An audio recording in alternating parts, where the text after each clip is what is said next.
Carla, hacer la introducción porque normalmente yo la hago.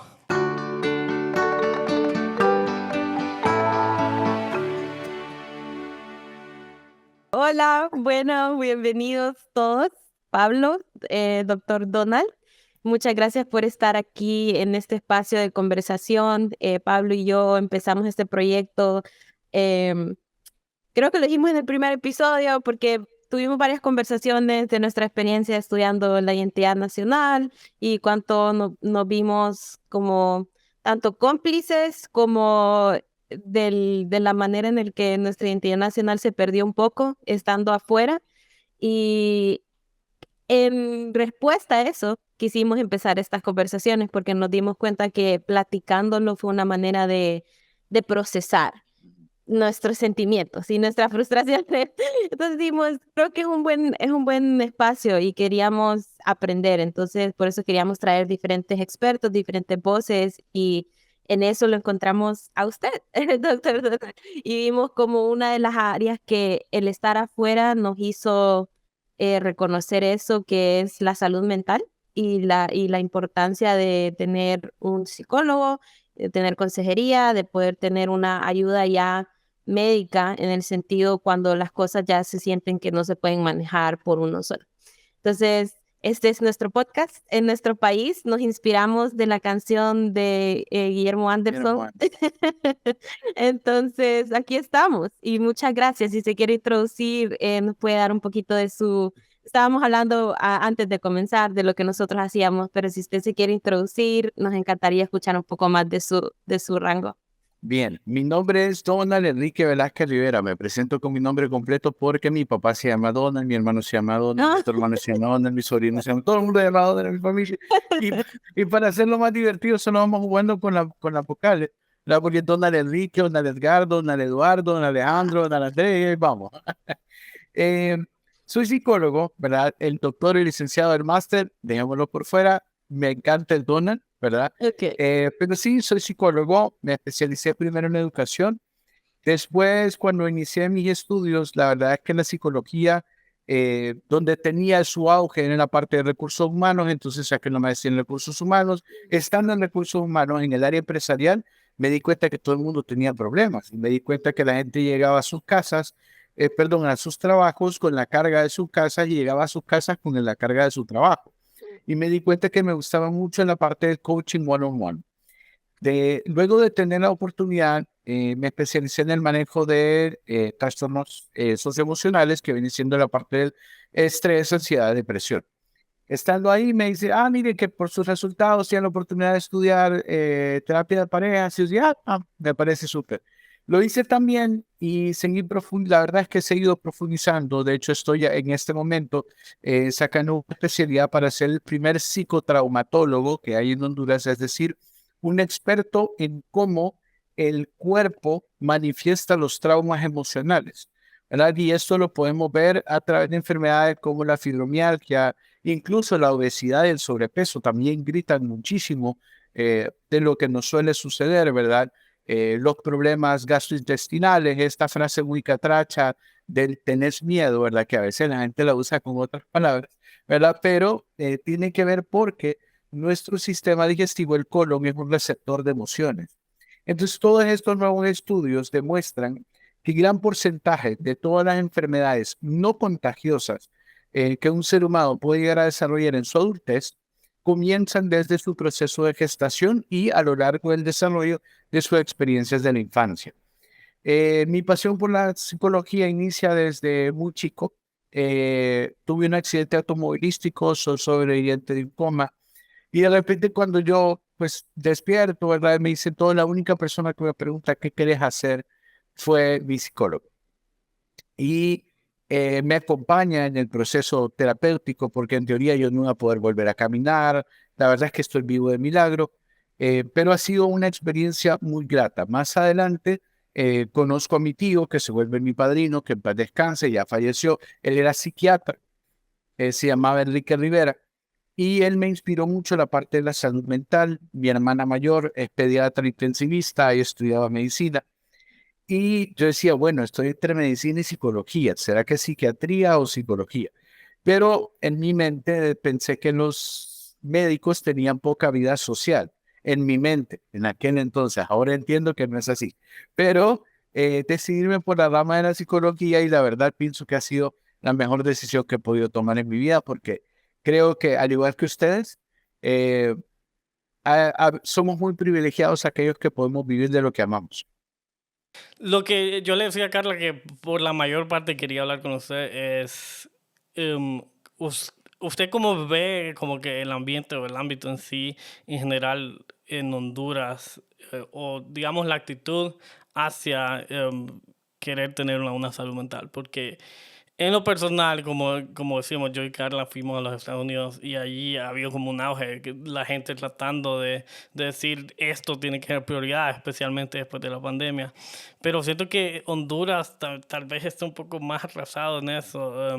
Yo he hablado con muchas personas de aquí y como que quedan, bueno, si tienes depresión, anda a hablar con el pastor. Y es como, bueno, pero el pastor no es psicólogo, ¿no? O si tienes depresión, pues lee la Biblia y se te pasa. O otro tipo de cosas, ya sea como que la gente que en vez de tratar de lidiar con eso, termina, no sé, como que siendo alcohólica o otro tipo de cosas. Entonces, no sé, usted cómo ha visto que es la actitud de la población hondureña hasta este tipo de temas. Sí.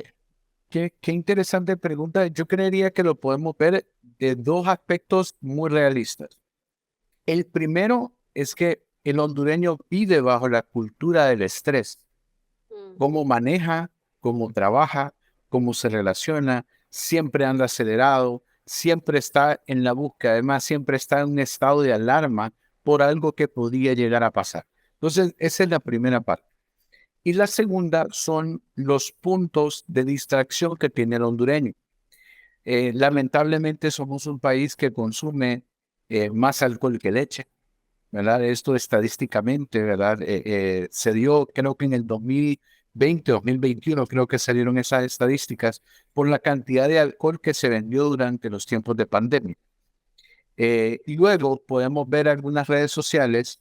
Para mí, por ejemplo, una vez me acuerdo que salí vapuleado en Twitter, porque una vez yo puse, ¿será el Twitter un reflejo de la salud mental hondureña?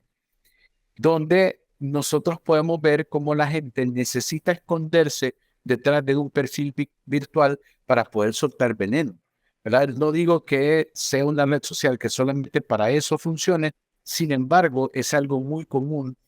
Yo le llamo acidez, ¿verdad? Con la que la gente se relaciona, critica, habla y aprovecha estos espacios durante yo me puedo esconder para insultar. Entonces, somos una cultura que se suicida a alguien, hacemos show, pobrecito, ayudemos, pero emocionalmente vivimos descuidando y dañando incluso entre nosotros la salud mental de los demás. Bajo estas realidades, creo que me recuerda mucho a dos frases. Una que dice apegarme o morir y la otra que dice el infierno son los otros. Entre estos dos extremos de las relaciones humanas vemos la cultura hondureña. Entre la necesidad de ser un clan, entre la necesidad de tener amistades y el hecho de que cada vez que yo me relaciono con las demás personas, yo descubro aquellas partes de mí que no me gustan. Y es ahí donde surgen los conflictos. Entonces, podríamos resumir que la salud mental del hondureño está altamente deteriorada porque se mueve por el morbo, por el pensamiento negativo y por la falta de espacios recreativos óptimos para su salud física y mental. Sí, y es un poco, eso como que va mano a mano con lo que hemos hablado en los otros episodios con Carla, que es como que la identidad nacional en sí está bien enraizada de una manera negativa, como que el hondureño no tiene capacidad para, no sé, como lo que dicen, que el hondureño es haragán, que no sirve de nada y que es alcohólico y que no sé qué. Y como que debido a eso, como que eso termina afectando la percepción de uno mismo, porque uno dice, yo soy de Honduras, entonces me toca decir poco nada a Carlos. O ese tipo de cosas. Y yo le quería hacer una pregunta un poco, digo egoísta porque me ayuda en mi propio Estudio. investigación, ajá, en mi propio estudio. Si me trago un poquito los es porque llevo tanto tiempo aquí que a veces le estaba diciendo a papá, lo ocupo leer más contenido en español. Le digo, o sea, he estado demasiado saturada con la cultura de acá que Ajá, no, me niego a dejar ese español académico que quiero. ajá. Pero dejando eso a un lado, la pregunta que yo quería hacer es que yo estudio bastante sobre el mestizaje. Entonces, porque me encantó que usted empezó que el hondureño, el estado del hondureño, porque estamos como que estamos como con un microscopio, como que viendo exactamente la cultura hondureña. Y yo miro como que en Honduras, mayoría ya de la raza que queda, ¿verdad? Excluyendo ya las raíces indígenas, como hay lugares que Claro. si son 100% indígenas, no hay mestizaje, se mantiene. Pero mayoría, por ejemplo, hablando de Tegucigalpa en la capital, somos mayoría mestizos, ¿verdad? Entonces, no sé si usted tiene como un, un punto de vista psicológico de qué significa ser mestizo, como que qué significa tener esas dos identidades, como yo le digo, como es como tener, sí, esas dos identidades como que peleando constantemente de el conquistador español y el indígena, y eso vive en uno, ¿me entiendes? Eso es algo que yo siempre que estudio el mestizaje digo, es que es como una lucha interna que también afecta nuestra manera de actuar y afecta nuestra manera de ver las cosas. Entonces, no sé si usted tiene Bueno, voy a hacer una confesión más personal que profesional antes. Me llamó la atención la pregunta, porque una de las críticas tan fuertes que yo hago a nuestra cultura es que yo digo que nosotros tenemos mentalidad de conquistados, Mm, que nosotros vivimos todo el tiempo esperando que nos den, esperando que venga un salvador, esperando que venga, y lo podemos ver en la clase política también, en la forma de hacer política, ¿verdad? En cómo se mueve mucho a través del intercambio, te doy para que me des tu voto, etcétera. Entonces, yo creo que diría que es una batalla que perdimos hace mucho tiempo, ¿verdad? Diría que nos quedamos con esa mentalidad de haber sido colonizados, en donde vivimos alrededor de complejos. Lo podemos ver, por ejemplo, con la raza garífuna. Ellos mismos, ¿verdad? Entre sí, se dicen que entre ellos son altaneros, que entre ellos son... o sea, hay mucha crítica entre las razas, ¿verdad?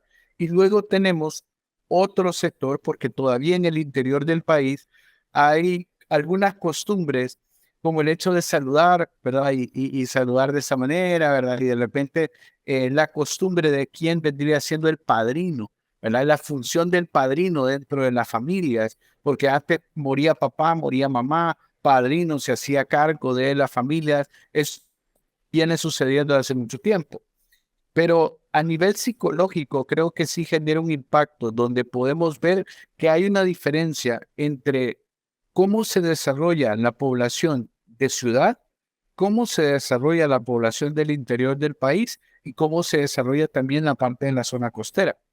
Entonces, entre esta mezcla que se va dando, yo creo que, doloroso decirlo, pero creo que no estamos listos para aceptar nuestra multicultura.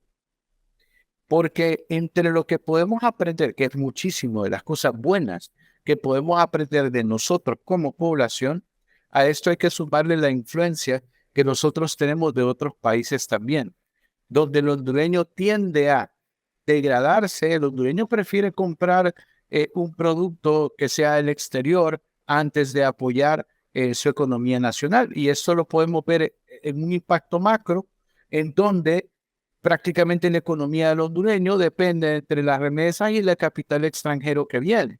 Entonces, ¿dónde queda el emprendedor? ¿Dónde queda aquello donde comiencen a surgir estas frases, como mencionaba Pablo, de qué difícil es encontrar empleados, porque es que el hondureño es haragán. Y yo pienso que la generalización no es la mejor forma de tratarnos como cultura, pero volvemos a la parte de la mentalidad de haber sido colonizados, y es que el hecho de siempre esperar de que yo me merezco más, aun si yo no me esfuerzo.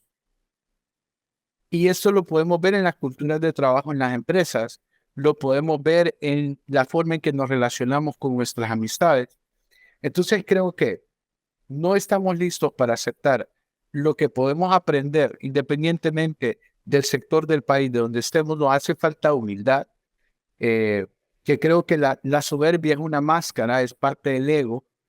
Nos hace falta humildad, porque somos una cultura muy acomplejada, lamentablemente. No todos, no quisiera generalizar, pero hablando de los hechos y a nivel macro, nos hace falta mucho desarrollo porque nos cuesta educarnos. Sí, es como lo que usted está diciendo en Twitter. Yo estaba viendo a alguien que estaba diciendo que aquí en Honduras le cuesta conseguir como gente para trabajar y que, porque todo esto maneja una haraganes. Y yo como que al principio era como que, puchica, como se dice, la generalización, pero después me metí a leer el hilo y sí, es lo mismo, como que la gente que dicen, pero yo a este empleado le estaba dando como todo lo que él me estaba pidiendo, pero al mismo siempre queda como que, no, yo me merezco más. Y sí, es un poco extraño y creo que es algo que no hemos hablado con Carla mucho, que también en la identidad de los hondureños está bien inculcada eso mismo de el orgullo, así en general. Y no sé si yo estaba hablando con mi hermana ayer, íbamos pasando como por un evento social y yo le digo, y es bien extravagante, yo le digo, no sé si es porque como que dicen como, bueno, como estamos en Honduras, hay que hacerlo como un poco más extravagante que normalmente sería. Y hablando un poco más de eso, como el estado mental y emocional del hondureño, de su trabajo, de lo que usted ha visto, ¿qué es como que algún tipo de cosas en comunes que tienen como la mayoría de, ya digamos, sus pacientes, las personas con las que ustedes platican, que usted dice como que esto es como que algo que la mayoría de los hondureños como que tienen que tratar de saber cómo lidiar con esto mentalmente? Creo que podríamos partir de Latinoamérica hacia Honduras, porque hay algunas características que se dan. Eh, por ejemplo, la parte de la familia matricentrada. En países como el nuestro es muy común desde niños de escuchar a los niños decir, te lo juro por mi mamá, ¿verdad? Y lo podemos ver que en Latinoamérica la mujer tiene Día de la Mujer, Día de la Hija, Día de la Madre, Día de eso, y hay como 40 días de la mujer a lo largo del año, lo cual maravillosos, son seres perfectos y maravillosos, pero también es importante ver cómo cuando una pareja tiene una hija, se forma diferente de cuando tiene un varón. Cuando una pareja tiene una hija, a la mujer se le enseña a ser una extensión de la mujer madre, siempre cuidadora. Desde muy chiquitas a las chicas les enseñan a ser serviciales, a cuidar, a preocuparse por sus hermanos, ¿verdad? Etcétera. Y los hombres desarrollamos una identidad como hijos. Para la mujer, ser como su mamá es como su mayor aspiración, pero para los hombres es la aprobación de la mamá. Entonces, no tanto ser como el papá, porque lamentablemente en la cultura latinoamericana el padre tiene un rol diferente, del cual ya vamos a platicar. Pero cuando esto sucede, los varones vamos desarrollando una identidad como hombre-hijo. Y después escuchamos a lo largo de toda Latinoamérica, y específicamente en Honduras, las bromas que se dan entre, yo tengo 2 hijos, bueno, 3 con mi marido, o 3 con mi esposo. Y de broma en broma, pero cuánta verdad hay detrás de eso, en donde la mujer sobreatiende al hombre, lo cuida como si fuera su hijo. Incluso podemos ver madres donde soy creyente de que lamentablemente el machismo las mayores promotoras son las mujeres. No se dan cuenta cuando llegan y de repente le dicen a sus hijas, sírvale la comida a su hermano porque es el varón, o lávele la comida lávele la ropa, perdón, a su hermano porque es el varón. Entonces, se va desarrollando esta forma de actuar en donde la mujer se encarga de ser cuidadora y el hombre va desarrollando la necesidad de ser cuidado. ¿Qué pasa cuando llegan las parejas? Y eso es un problema bien común en consulta, que no tienen una relación horizontal, no son una pareja estable, sino que se vuelven una pareja diagonal en donde la mujer se queja del hombre, lo ningunea, lo regaña porque no hace nada en la casa, desestima su esfuerzo en la crianza de los hijos, pero espera que el hombre siempre lo haga. Pero cuando el hombre no lo hace, entonces lo critica, lo trata mal, pero entonces lo hace ella. Y siempre eternizan en este círculo donde los hombres buscan una mamá y las mujeres buscan un hijo a quien cuidar. Esto comienza a generar problemas en la dinámica de pareja porque es uno de los puntos más importantes de la infidelidad, donde ya sea hombre o mujer, comienzo a tener este complejo de Superman o Superwoman, en donde yo quiero estar constantemente al cuidado de mi pareja, como si no fuese otro individuo adulto, y después yo le digo a mi paciente a veces, después no se queje, cuando él o ella comience a buscar a alguien que sí la trate, ¿verdad? A este mismo nivel. Y lo podemos ver eh, cuando hay mucha diferencia de edades, por ejemplo. Es cierto, la edad solo es un número, pero venimos de una cultura donde nuestros abuelos, ¿verdad? Viene parte de eso de mujeres de 15 años casadas con hombres de 40. O sea, donde hoy en día eso sería penado en contra de la ley, ¿verdad?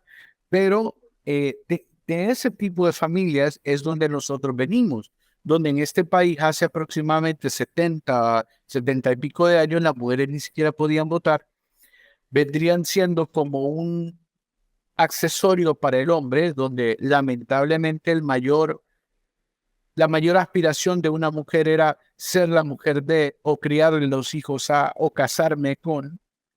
Y tenemos esta cultura donde las mujeres vienen de casa versus las mujeres que hoy en día estudian, se preparan, desarrollan, tienen proyectos y esperan que el hombre sea proveedor de este tipo de mujeres. Y ahí se genera muchísima fricción en la mayoría de las relaciones en Honduras. Wow.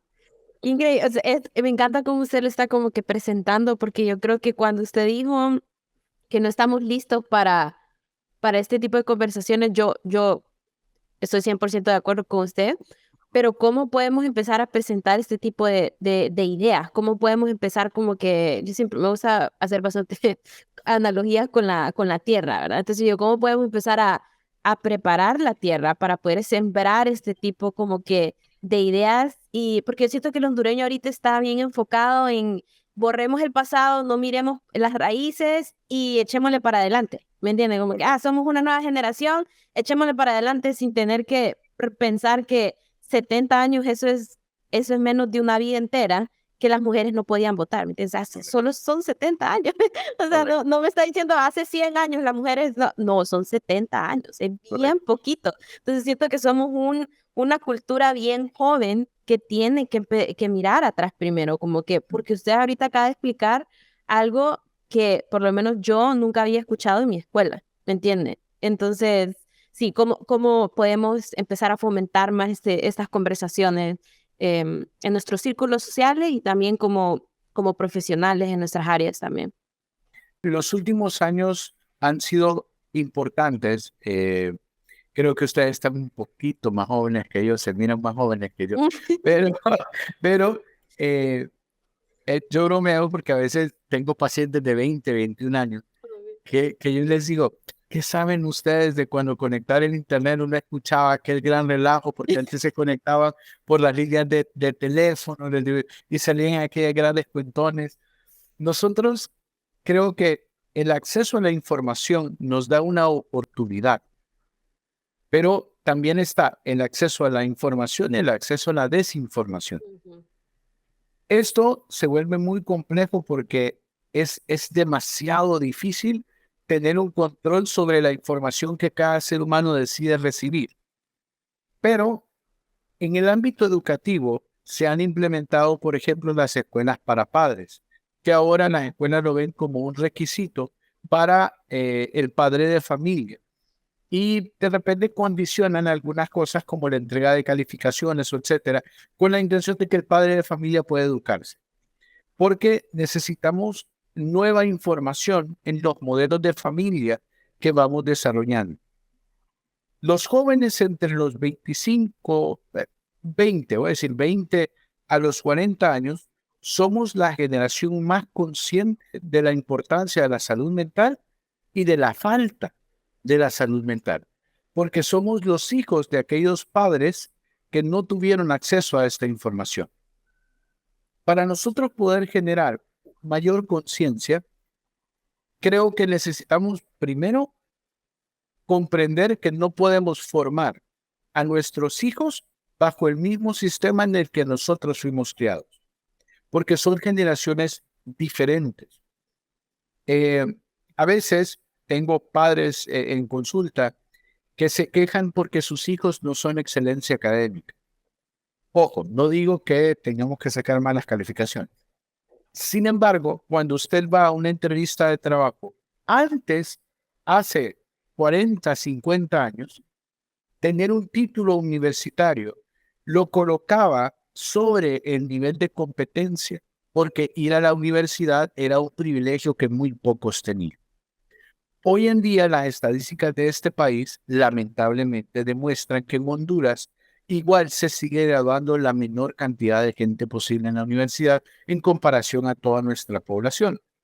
Sin embargo, cuando las exigencias del mundo laboral ya no exigen una persona que tenga excelencia académica, porque está comprobado que lo que una buena calificación demuestra es que usted tiene buena retentiva o que, como en el buen catracho decimos, estuvo garroteando, ¿verdad? Y memorizó y sacó una buena calificación durante cierto determinado tiempo, pero esto no sirve de nada si usted no tiene resolución de conflictos, si usted no tiene habilidades de liderazgo, si no tiene habilidades de comunicación, si no sabe manejar el estrés, si no puede adaptarse al cambio, que con mucha frecuencia las personas que son muy rígidas crecen a nivel de excelencia académica, pero no logran ubicarse en posiciones de liderazgo porque no pueden trabajar con diferentes tipos de personalidad. Entonces, se ha dado la contratación en base a competencias, pero en las escuelas necesitamos implementar el desarrollo de habilidades puntuales en los niños, donde les enseñemos habilidades como el liderazgo, la inteligencia emocional, la resolución de conflictos, el manejo del estrés, porque la función de una familia y de la institución, de una institución educativa, es expulsar jóvenes, ¿verdad? O entregar a la sociedad jóvenes que tengan la capacidad de resolver los problemas del mundo actual. Pero todavía nosotros nos encontramos en un punto donde creemos que un buen hijo es el que toda la vida le está haciendo caso a papá y a mamá. Hay una diferencia entre honrar a padre y madre, si lo quisiéramos ver desde los aspectos religiosos, a complacer a padre y madre. ¿Qué pasa? Que en la cultura nuestra, cuando el hijo va creciendo, al padre se le dificulta respetar a su hijo como otro adulto o como una persona que va creciendo, sino que siempre lo quiere ver como hijo. Entonces los papás dicen y se quejan de que la adolescencia es la peor edad de una persona, pero en realidad es que en la adolescencia el joven está decidiendo quién quiere ser. Y está en este proceso de transición donde papá y mamá quieren que él sea el mismo niño que ha venido siendo hasta sus 10, 12 años, cuando el chico ya tiene incluso a veces más información que los padres. Y luego llegamos a las instituciones educativas universitarias, donde, bueno, ustedes que tuvieron la oportunidad de estudiar en el extranjero también, se dan cuenta que en Honduras, para que tú puedas validar tu título, necesitas pagar y necesitas ciertos procesos que una universidad que está mucho más atrasada de la que tú estudiaste, valide estudios y conocimiento que ellos ni siquiera tienen. Entonces, estamos muy por debajo del promedio a nivel de otros países Y lamentablemente, por diferentes situaciones que hemos vivido en la historia política del país, adoptamos de otras culturas no necesariamente los mejores ejemplos. Carecemos de educación sexual, pero estamos pensando más en aprobar, por ejemplo, el uso de las PAE eh, por el hecho de que es una medida populista, lo cual, bueno, alguna gente estará de acuerdo, otras personas no. En lo que yo pienso como profesional es que si querían hacer un cambio importante, creo que en todo caso deberían haber llegado a algún consenso con el gremio médico para que fuese de uso controlado en caso de si lo que querían era aprobarla, porque lamentablemente vamos a empezar a ver estas noticias de incremento de mujeres que no van a poder quedar embarazadas a raíz del uso de la pastilla, montón de muchachitas que van a terminar muertas porque hay personas que no pueden consumir la pastilla. Pero al ser de venta libre, estamos exponiendo también a la población que no tiene educación, donde en los hospitales maternos infantiles de Honduras tenemos niñas de 10, 12 y 13 años dando a luz, donde la mayoría de los partos que recibimos son de niñas menores de los 18 años. Y pensar que la aprobación de la pastilla es la forma correcta de llegar a un control de natalidad es, yo creo que uno de los mayores golpes de autosabotaje que nos vamos a dar como cultura y que lo vamos a venir viendo 10, 20 años después. Gracias por esa respuesta, ¿cómo decir? Médica, porque siento que estas son las respuestas que se tienen que dar, porque yo siento que yo lo estoy viendo de un punto de vista como que yo estoy afuera de la burbuja y estoy viendo hacia adentro y miro que mayoría de los movimientos que están en contra de esta aprobación solo usan la religión como para no administrarla. ¿Me entiendes? Y a veces siento que eso puede como que afectar el rango de aceptación. Sí, juicio, claro. exacto. Es el rango de aceptación sobre eso, porque así como usted lo acaba de explicar, usted no mencionó nada de religión, o sea, usted solo mencionó el lado médico, ¿me entiende? El lado, la razón como que psicológica por la cual esto tiene que ser administrado de mejor manera. Y siento que eso viene a mi otra pregunta, que cómo también puede haber más conversación, porque siento que la mayoría de los errores que pasan es la falta de comunicación y la falta de unión entre diferentes facultades. Entonces, eso es lo que pasa, como que a la gente le encanta estar como que segregada, ¿me entiendes? Le gusta estar en sus propias Cultura. esquinas, ¿sí? Y no quieren conversar. No sé qué, yo creo que rara vez miro un panel de doctores, padres, pastores, educadores, políticos, abogados, todos hablando como para mejorar el país, porque a todos les gusta generar ideas de salvación para el país, pero solo usando su rango de facultad. De conocimiento. De correcto. conocimiento, exacto. Y yo creo que mi pregunta es ¿cómo puede haber más conversación entre la psicología? Porque yo siento que la psicología es tan importante. Es que eso es lo que yo siento, como que en Honduras no se valora tanto como que la importancia de tener un lado, una opinión psicológica en todas las decisiones que se van a tomar, porque piensan que no, a veces yo digo como que ¿por qué no hay un psicólogo en esa conversación? Digo, como que cuando se están tomando decisiones políticas o cuando se están tomando decisiones como lo que usted acaba de explicar, porque ¿por qué no hay ese tipo de conversaciones y cómo puede haber más conversaciones entre la psicología y la ciencia política, ¿me entiende? O la psicología y la religión, que eso es algo que a mí me interesa bastante. ¿Cómo puede haber más conversación entre la psicología y la religión para que puedan haber mejores referencias, ¿me entiende? Como que yo en el pasado he sido entrenada como para ser como pastora y la mayoría de las cosas que me han enseñado aquí es como que hay un punto en el que uno tiene que parar y decir, alto, yo no puedo lidiar con esto, lo voy a referir a un psicólogo. La referencia es un mejor amigo, como pastor. ¿Me entiende? Como pastora es como que mi mejor amigo siempre es la referencia. Cuando yo estoy en consejería matrimonial, cuando yo estoy dando consejería a adultos también, es como que nos enseñan, ¿cierto? Como que cosas de decir, ok, no, esto ya es algo psicológico, voy a parar y voy a referirlo a un psicólogo. Pero en Honduras no miro eso. Siento que a los pastores o a los educadores se les enseña de que ellos pueden. Que con lo poquito que ellos recibieron en la universidad, usted puede. ¿Entiendes? No tengas a la mano, así como tenemos a la mano como que los números de los restaurantes de comida cuando pedimos comida, ¿por qué no tenemos a la mano ¿cómo se le dice? Una lista de contactos de psicólogos y de doctores como, no, espérame, aquí voy a parar y se lo paso. Entonces, sí, no sé cuál es su punto de vista en esto, cómo podemos seguir diciendo, no, se ocupa conversación, se ocupa conversación. Mire, qué interesante, me gusta cómo lo plantea porque es una de las cosas que yo sí hago desde el otro lado, más bien yo desde la psicología hacia la religión. Mm, Yo, por ejemplo, al atender todo tipo de religiones, ¿verdad? Yo me acerco hacia los líderes religiosos, ¿verdad? Ya sea sacerdote, pastor, un anciano, dependiendo de cómo le llamen ellos a su figura de autoridad, ¿verdad? Eh, pero trato de acercarme porque hay cosas que generan una dualidad con la fe. Y yo no estoy para cuestionar la fe de nadie, ¿verdad? Creo que cada quien tiene derecho a crecer. La psicología y la religión no se contraponen.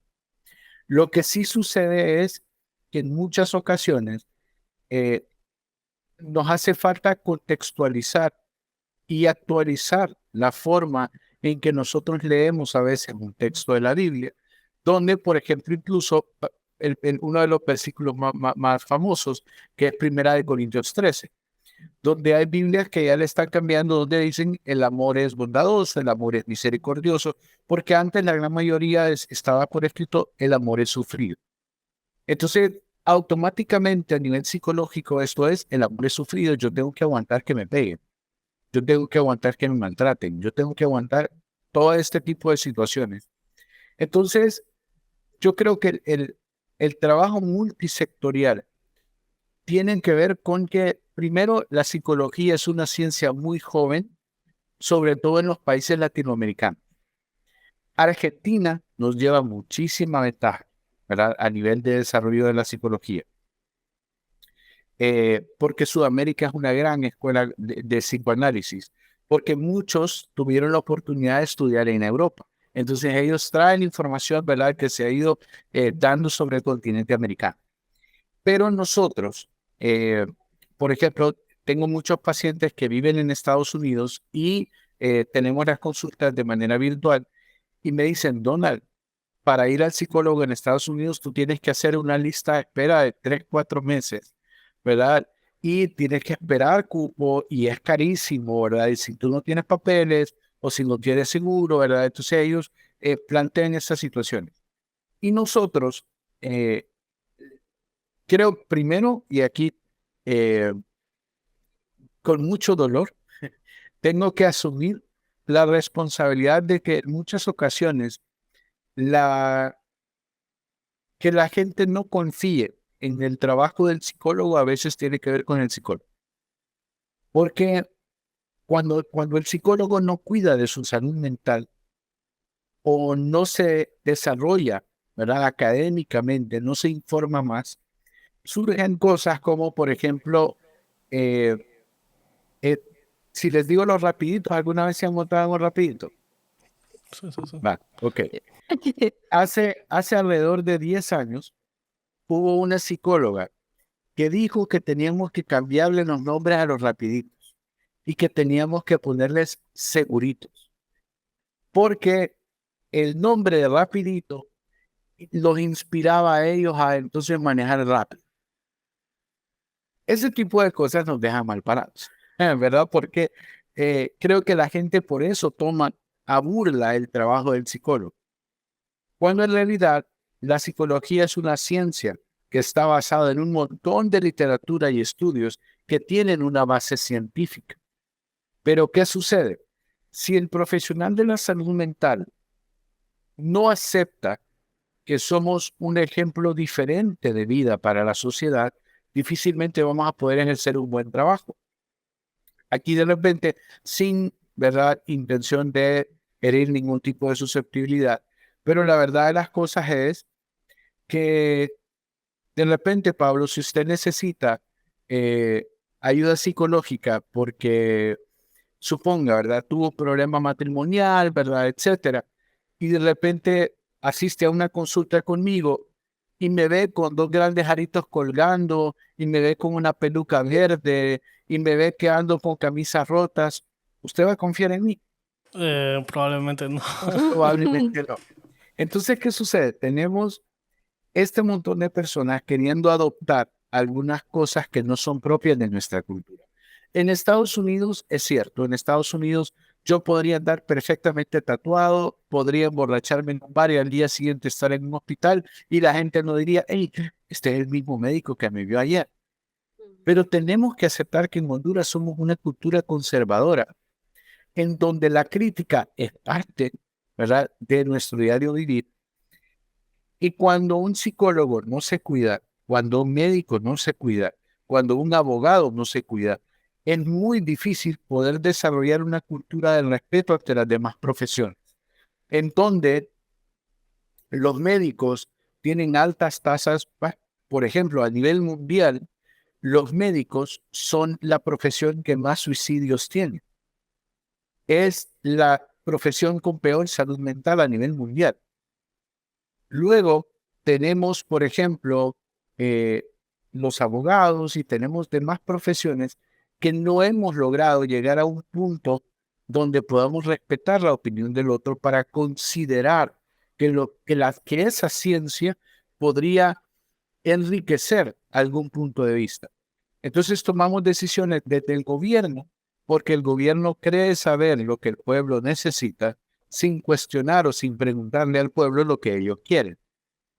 Y luego, la falta de salud mental de los gobernantes y de la población se da como resultado en el Congreso, ¿verdad? Y ahí se toman decisiones que van a veces en contra incluso de la dignidad humana. Sí, y no sé, es como usted dice, como que siempre hay como que algún tipo de estigma en contra de los psicólogos en Honduras. Yo me acuerdo cuando yo le dije a mi mamá que yo empecé a hacer terapia. em, ya por varios motivos, pero como que, o sea, lo empecé a hacer ya por mi propia parte.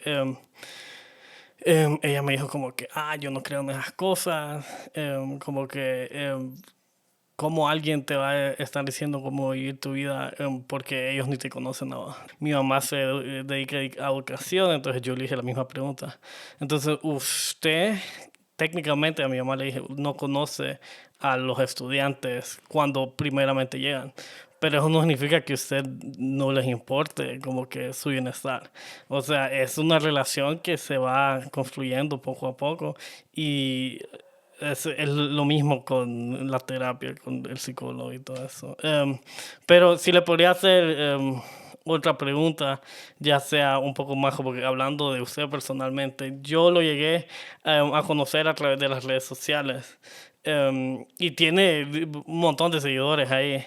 Y a mí hasta me sorprendió porque dije, pucha, que a tanta gente aquí en Honduras le interesa este tipo de temas.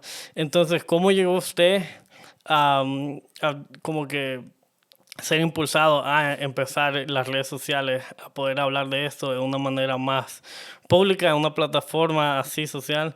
¿Y cómo ha visto usted que ha impactado las redes sociales, no solo en las personas que lo siguen, pero como que no sé si tiene alguna historia de la gente que le ha hablado a usted acerca de el impacto que sus redes han tenido en ellos? Primero es que eh, Donald el Positivo nace desde que existía Hi-Fi, ¿verdad? No le creo. Hace muchísimo tiempo.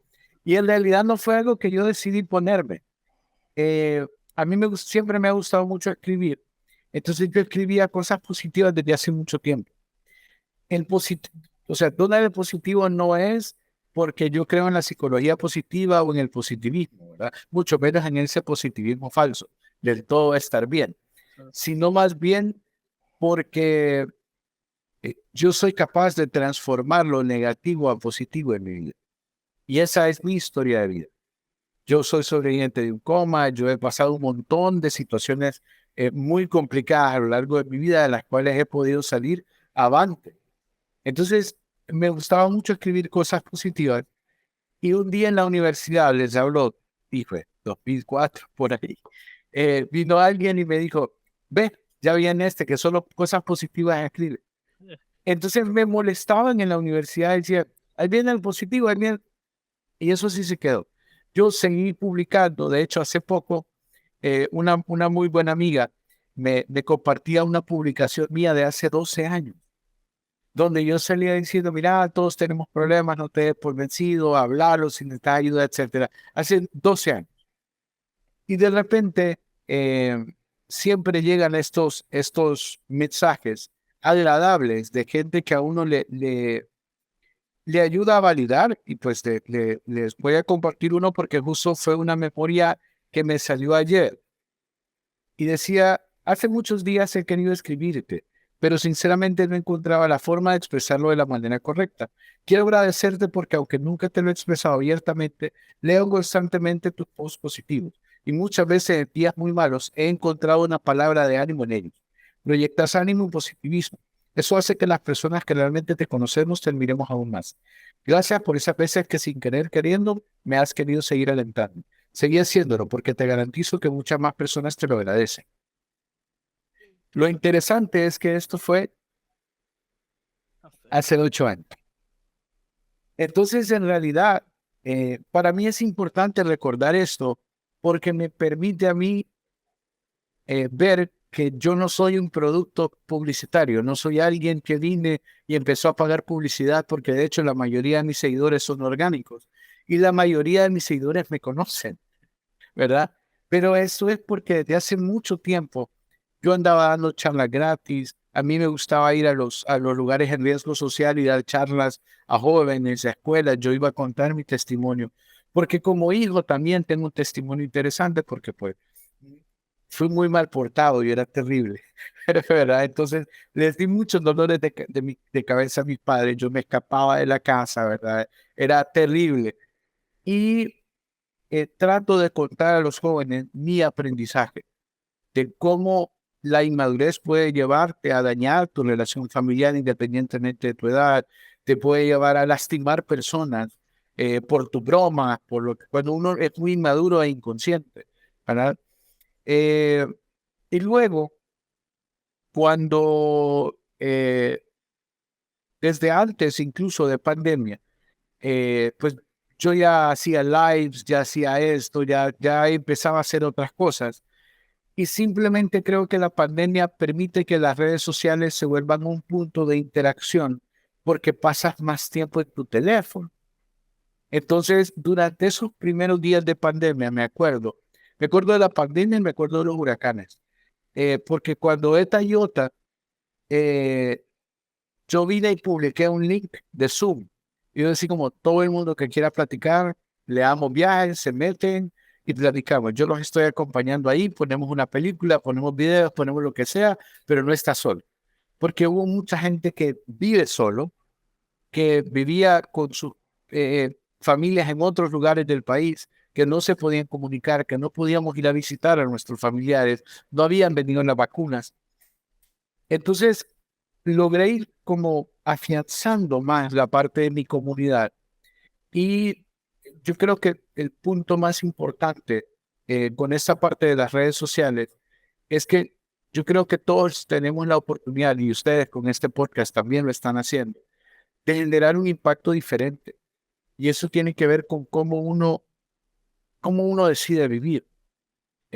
Hay una que para mí es como mi lema, esta canción, que es de Fito Páez. La canción se llama Dar es Dar, que habla acerca de cuánto tú das en la vida y dar libremente. Entonces la canción dice así como, yo nunca cuento el cuento, siempre doy de más, ¿verdad? Entonces yo creo que uno puede vivir con la filosofía de querer hacer el bien, independientemente de si saber a quién. He tenido gente que me dice, Donald, mire, tengo una amiga o un amigo que tiene rato de estarme mandando sus publicaciones, hoy le quiero dar gracias, porque durante tanto tiempo, ¿verdad? Etcétera.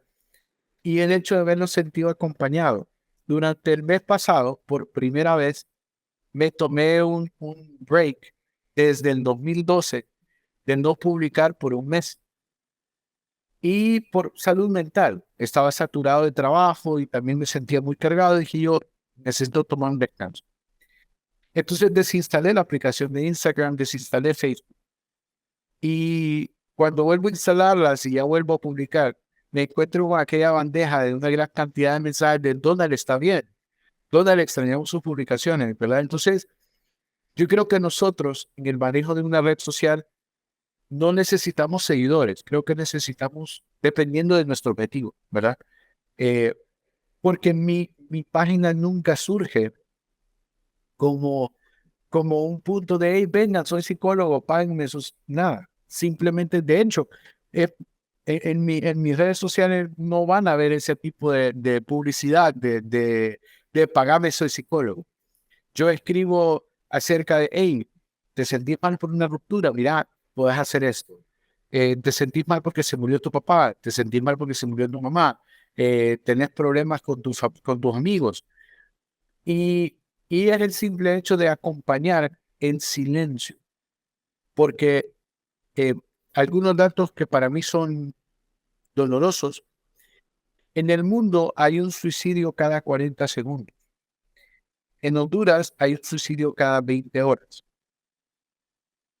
El problema es que de estos, más de 800,000 somos hombres, porque el hombre tiene una peor salud mental que la mujer, porque a nosotros no nos enseñan a hablar de los problemas. Y la única emoción válida para un hombre es el enojo. Si ustedes analizan, es normal ver a un hombre enojado. Es más, que dicen en la crianza, le voy a decir a tu papá, ¿verdad? Porque se engrandece la figura del hombre agresivo. Pero si el hombre llora, entonces es mal visto. Luego, tenemos un abuso sexual infantil cada 6 horas. De acuerdo, de esos son los registrados. Y entre los homicidios, entre los crímenes pasionales, yo creo que como cultura necesitamos hablar de salud mental hoy más que nunca. Y las redes sociales son un punto para mí de salvar una vida. Y aprovechando la pregunta de Pablo, me dijo algo personal, Pablo, le voy a contar algo que justo fue en el 2021. Yo había pasado una muy mala semana. Yo cumplo años el 29 de mayo. Y había pasado una muy mala semana. Se me habían muerto 2 pacientes de COVID en el 2020, perdón, 2020. Y la verdad es que era muy cerca de mi cumpleaños y me sentía muy, muy triste. Y yo dije, ya no quiero atender, ¿no? O sea, me entré en esa espiral de pensamientos de que también pasé por un periodo corto de depresión, de la tristeza que me generó la pérdida de estas personas apreciadas. Y tengo un paciente que él cumple un día antes. El día de mi cumpleaños, me escribe y me dice, Donald, sé que hoy está tu cumpleaños, ayer fue el mío. Solo que, como vos sabés, él me trata de vos, me dice, como vos sabés, yo tengo 3 años consecutivos intentando suicidarme el día de mi cumpleaños. Este año no lo hice, te lo agradezco, feliz cumpleaños. Ese tipo de cosas, eso, yo recuerdo haberlo leído, dije, o sea, gracias a Dios, o sea, te agradezco la oportunidad que me das de poder hacer esto. Y me permitió despertar, porque uno nunca sabe el impacto que genera a través de una palabra, de un abrazo, de un mensaje. Y yo creo que todos podemos estar más alerta del servicio que podemos brindar a veces acompañando en silencio. Nos gusta, yo creo que ocupamos hacer un episodio, 2, 3, 4, yo creo que ocupamos hacer un segmento entero. Hagamos la una verdad. serie, hagamos una Yo, serie. miren, esto es aquí, salió de mi boca, pero yo digo que hay una, no sé, yo siento que esto podría ser una serie como que parte, de acuerdo a su disponibilidad, ¿me entiende? De acuerdo a su espacio también, que usted pueda analizar qué es lo que puede agendar en su tiempo, ¿verdad? Pero siento que es tan importante, tan importante todo lo que usted ha dicho esta tarde, Donald, ha sido muy, para mí, me da bastante esperanza, ¿me entiende? Bastante esperanza de que hay este tipo de personas en Honduras, porque yo no sabía, hasta que miré su página y yo dije como, definitivamente es algo que a mí me gustaría como que seguir conversando más, definitivamente. Muchas gracias por su tiempo, lo agradecemos inmensamente. me Sí. van a servir, de verdad que encantado. Sí, igualmente, básicamente todo lo que dijo Carla, le iba a decir como que el hecho de que todas esas personas le mandaron todos sus mensajes como que dentro de un mes, como que enseña que usted en verdad ha tenido un impacto en los hondureños, y no solo usted, pero en sí como que el hecho de que la gente puede aprender acerca de mantener una buena salud mental. Entonces, muchas gracias por escuchar este episodio y ojalá podamos hacer otro con Don Donald, porque la verdad es que quiero seguir hablando como vos, Clara. Porque A mí se me ocurrían un montón de cosas que les voy a mandar ideas, pero porque yo hagámoslo. estaba escuchando los dos y yo dije, aquí podemos hablar de este tema, podemos hablar Sí, de... sí, sí. Ahora, Igual. Hagámoslo. encantado, la verdad es que creo que estos son espacios necesarios donde necesitamos subirnos a la ola de poder salvar a uno más. Ese es el Exacto. problema de todos los días, es uno más, Sí. uno más, uno más, ¿verdad? Y nunca se sabe lo que podemos hacer con una palabra de verdad. Me encanta, me encanta. Sigamos en conversación. Muchas gracias a todos Listo, por gracias. escuchar y que tengan un buen día, Donald.